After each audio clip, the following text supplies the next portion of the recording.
সারা দেশে অব্যাহতভাবে চলমান নারী ও শিশু নির্যাতন সহ সকল প্রকার নিপীড়ন, সহিংসতার ঘটনায় ন্যায় বিচার নিশ্চিত করতে মানববন্ধন ও র্যালি করেছে ঝালকাঠির টিআইবি ও সনাক। এক্ষেত্রে প্রশাসন, আইনশৃঙ্খলা প্রয়োগকারী সংস্থাসহ সংশ্লিষ্ট প্রতিষ্ঠানের জবাবদিহিতা এবং সার্বিক সুশাসনের আহ্বান জানিয়ে ১১ দফা দাবি জানিয়েছে দুটি প্রতিষ্ঠান।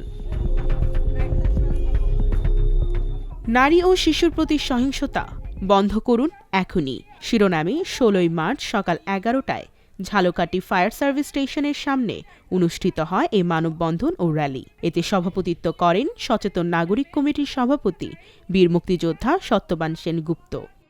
অত্যন্ত দুঃখের সাথে বলতে হচ্ছে, আজকে আমাদের রাস্তায় দাঁড়াতে হচ্ছে, যেহেতু আমাদের দেশে যে হারে নারী এবং শিশুর প্রতি সহিংসতা বেড়ে চলছে, তার প্রতিবাদে আজকে ঝালকাঠি জেলা সচেতন নাগরিক কমিটি সনাক সারা বাংলাদেশের সাথে ৪৫টি অঞ্চলে একই সাথে আজকে আমরা মানববন্ধন করছি।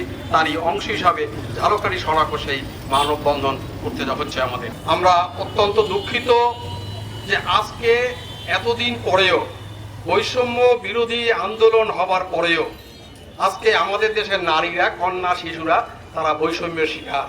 বাংলাদেশের প্রতিটি অঞ্চলে আমাদের মা বোনদের উপর, ছোট শিশুদের উপর যে নৃশংসতা চলছে, যে অন্যায় অত্যাচার চলছে, শুধু তাই নয়, আমরা অত্যন্ত গভীর দুঃখের সাথে বলতে হচ্ছে যে অনেক ধর্মীয় শিক্ষা প্রতিষ্ঠানও আবার ছোট ছোট শিশুদের উপর বলাৎকার করা হচ্ছে, যেটা অত্যন্ত ঘৃণ্য এবং অপরাধ। মানববন্ধন শেষে একটি র্যালি শহরের প্রধান সড়ক প্রদক্ষিণ করে সনাক কার্যালয়ে শেষ হয়। এতে অংশ নেন শিক্ষার্থী, সাংবাদিক, স্বেচ্ছাসেবক সহ বিভিন্ন শ্রেণী পেশার মানুষ।